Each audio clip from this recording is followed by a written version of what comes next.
raha resaka kolikoly eto Madagasikara no resahana dia nanomboka tany amin'ny fahampanjaka no nisiany kolikoly ary na dia efa nitsangana aza ny Bianco tany amin'ny taona 2010 tany hoany dia tsy mbola fonkotra tanteraka izany kolikoly zany.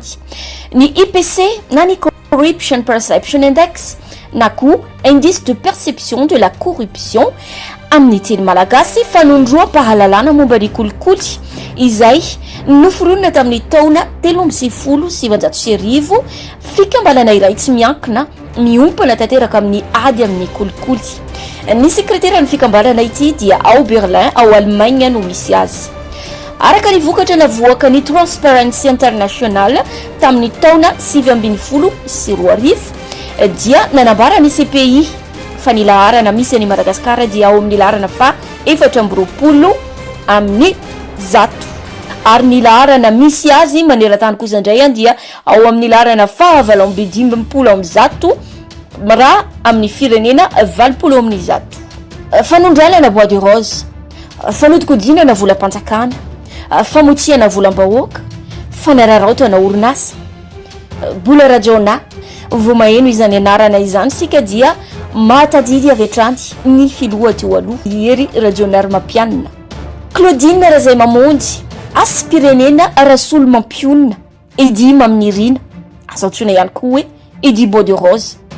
Ireo olona ireo dia efa na hiditra ponja daholo amin'izao fotoana izao.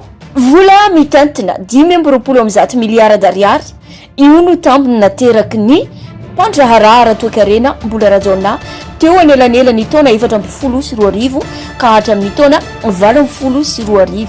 Nanodikodina manararaotra ihany koa izy ty miaraka amin'ireo orinasa tafaray, Mastra ary Transit Multiservice Transfert, orinasa Elis Import, Ariane Import, Compagnie Steph Import, Compagnie Zetsasama, eo ihany koa Compagnie Ninem, tranombarotra Mahasoa Salut, Dago Salut, Compagnie Madagascar Impex. Ny fisolokiana dia miompana amina kontenera miisa 2,707.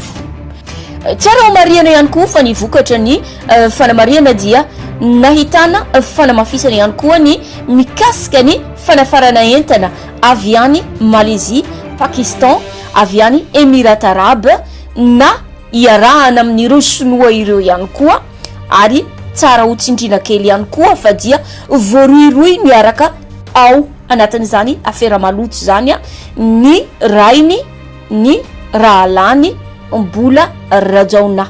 Nosamborina tao Antsabe tamin'ny taona 2012 nosamborina ireo police anti-gang ny police pirenena i mbola rajaona tamin'ny volana février taona 2012 ary nahiditra aponja ao Tsiafa. Ny fonja dia fanameloana. Ny olona voafonja dia ireo olona voaenjika ary nahavita eloka bevava. Olona faizina no ao anatin'ny fonja.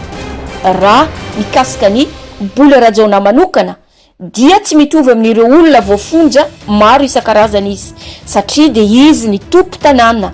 Izy afaka mapiditra sakafo, manafatra sakafo avy any ivelany, manafatra izay tiany atao, afaka manafatra sy mapiditra vehivavy ihany koa ao anatin'izany fonja Tsiafa zany ary tsy miaraka matorina miara-mandry amin'ireo fonja amin'ireo olona voafonja maro samihafa fa dia ao amin'ny bureau-ny lehiben'ny fonja no toerana misy ny mbola rajaona.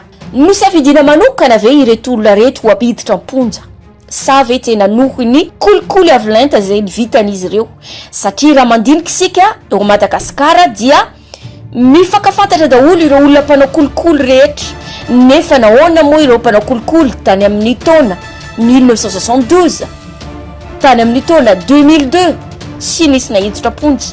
Nahoana no Claudine Razay Mamonjy, nahoana no mbola rajaona, nahoana no Edy Bois de Rose sy ny namany misy antony ve ny ambadika izany rehetra zany sa ve manelingelina ireo tompony kolikoly avolenta izay aty ivelany dia lao aloha makamaka aina ao anatin'ny fonjana Tanimora, ao anatin'ny fonjany Tsiafa.